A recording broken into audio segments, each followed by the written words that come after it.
Сенат США принял акт о демократии для Беларуси. Генпрокуратура возбудила новые уголовные дела. Причем тут синие трусы Навального и белорусские реалии. Это и кое-что еще в сегодняшнем выпуске. Здравствуйте! Это реальные новости на канале «Страна для жизни». Здесь мы говорим о том, о чем молчат госсми. Уважаемые, бесценные наши подписчики, сразу отвечаем на ваш вопрос, который вы задавали нам в наших соцсетях. Да, 2 дня мы не выходили в эфир ввиду некоторых технических заминок, чтобы избежать их в будущем и выйти на привычные темпы вещания. Нам нужна ваша помощь, ваши лайки, комментарии и репосты. Они помогают поднимать видео в топы Ютуба, и это очень нужно нашему каналу. Только вместе мы сможем построить страну для жизни и медиаресурс, который будет еще быстрее, разнообразнее освещать все происходящее в этой стране. В общем, от вас лайки, от нас новости. Сенат США принял акт о демократии для Беларуси, сообщил вчера руководитель Белорусского свободного театра Николай Халезин. Акт предполагает расширение полномочий президента США по введению санкций в связи с выборами президента Беларуси 2020 года.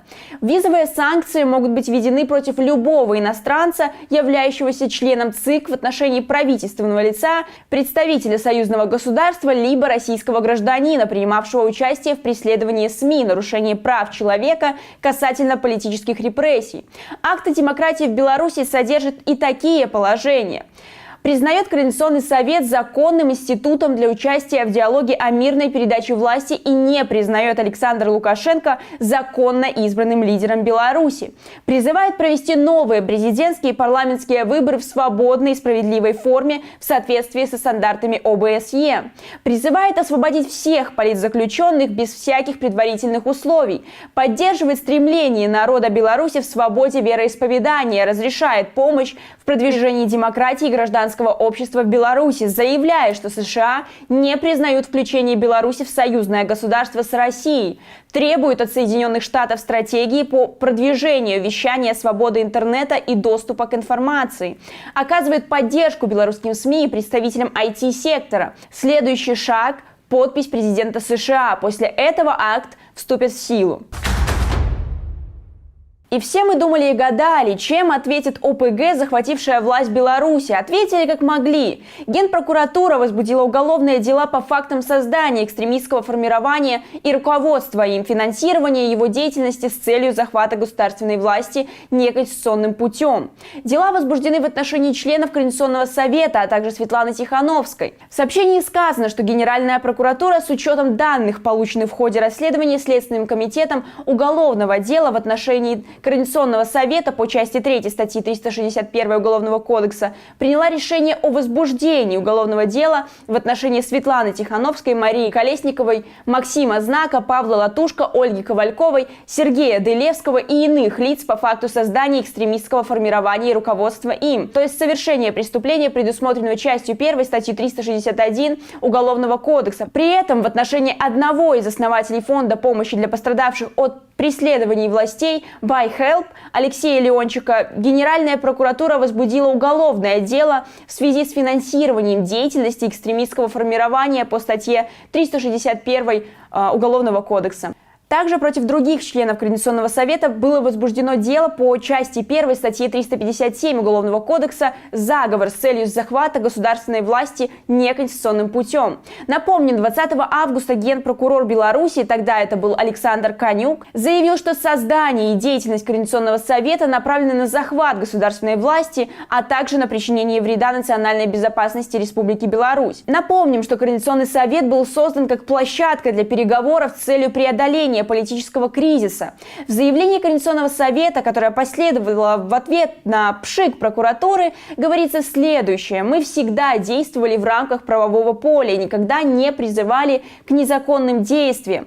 Мы продолжаем настаивать на диалоге, а не грубом нарушении прав граждан, высказывать свое мнение. Наша цель остается прежний диалог для разрешения политического кризиса. В Вчера главной новостью русскоязычного медиапространства стала новость о том, что синие трусы Алексея Навального дважды стираны сотрудниками ФСБ. Если вы еще не посмотрели это видео и ему предшествующее, не забудьте это сделать после нашего выпуска, чтобы еще четче осознать, кто поддерживает бывшего президента Беларуси в его стремлении уничтожить белорусскую нацию. Причем тут синие трусы Навального и белорусские реалии, спросите вы. А вот при чем.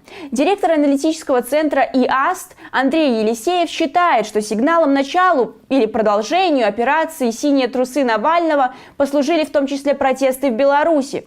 Российские власти всерьез допускали, что Лукашенко быстро свергнут и опасались цепной реакции, рассуждает эксперт. Он также видит новый смысл в перехваченном Лукашенко разговоре Ника и Майка. Цитата. «За его якобы наивностью и неуместным желанием помочь стояло послание. Спасибо, что помог в трудную минуту. Я в курсе о твоих замыслах и фобиях и о том, что ты допускал мой скорый уход. Но я здравствую», полагает Елисеев. Видимо, в качестве извинения за сомнения в хватке синих пальцев в страхе после провала ФСБшной спецоперации, что Россию может ждать очищение от нынешней погрязшей в коррупцию и безумстве власти.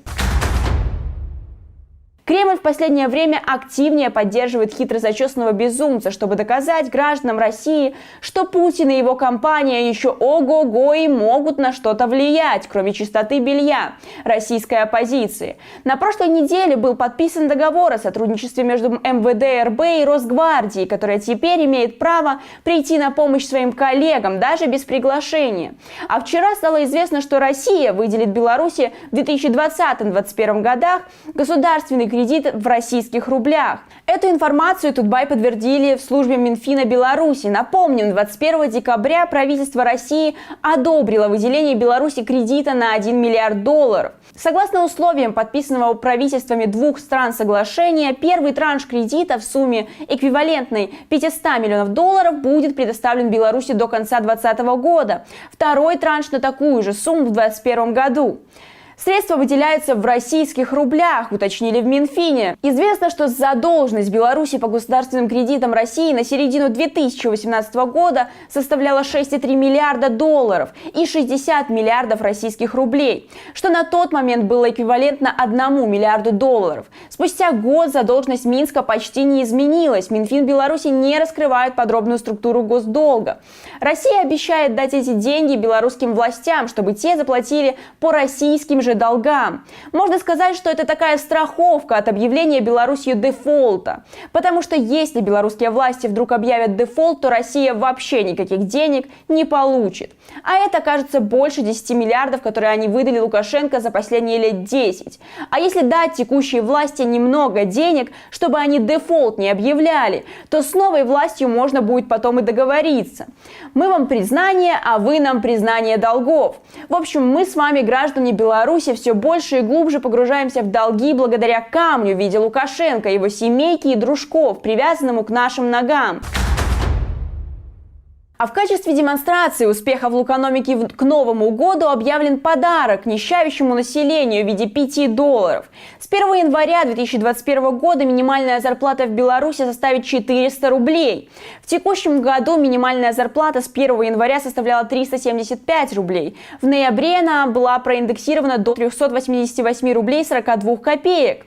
Таким образом, с учетом этой индексации прибавка составит 11 рублей 58 копеек. Минимальная заработная плата – это самый низкий допустимый размер оплаты труда для всех сфер деятельности. Платить работнику меньше нельзя, если он работает на полную ставку и выполняет нормативный объем работ. В текущем году минимальная зарплата в Беларуси была ниже, чем у всех стран-соседей. Какие новости без безумства судебно-правовой системы? Право вой. Именно так надо читать и произносить, ведь право в Беларуси воет от бессилия перед террористической бандой, захватившей власть в стране. 19 декабря в Минском микрорайоне Лебяжий задержали 3 мужчин, которые вышли на встречу с соседями. Одного из них увезли в РУВД вместе с детьми и позже отпустили. 2 другим довелось провести выходные на Окрестино, в их числе и Николай Шуркаев, которому пришлось оставить коляску с 9-месячным сыном, чтобы поехать с силовиками в отделение. В понедельник, 21 декабря, жители Лебяжьего осудили по статье 23.3.4 КоАП.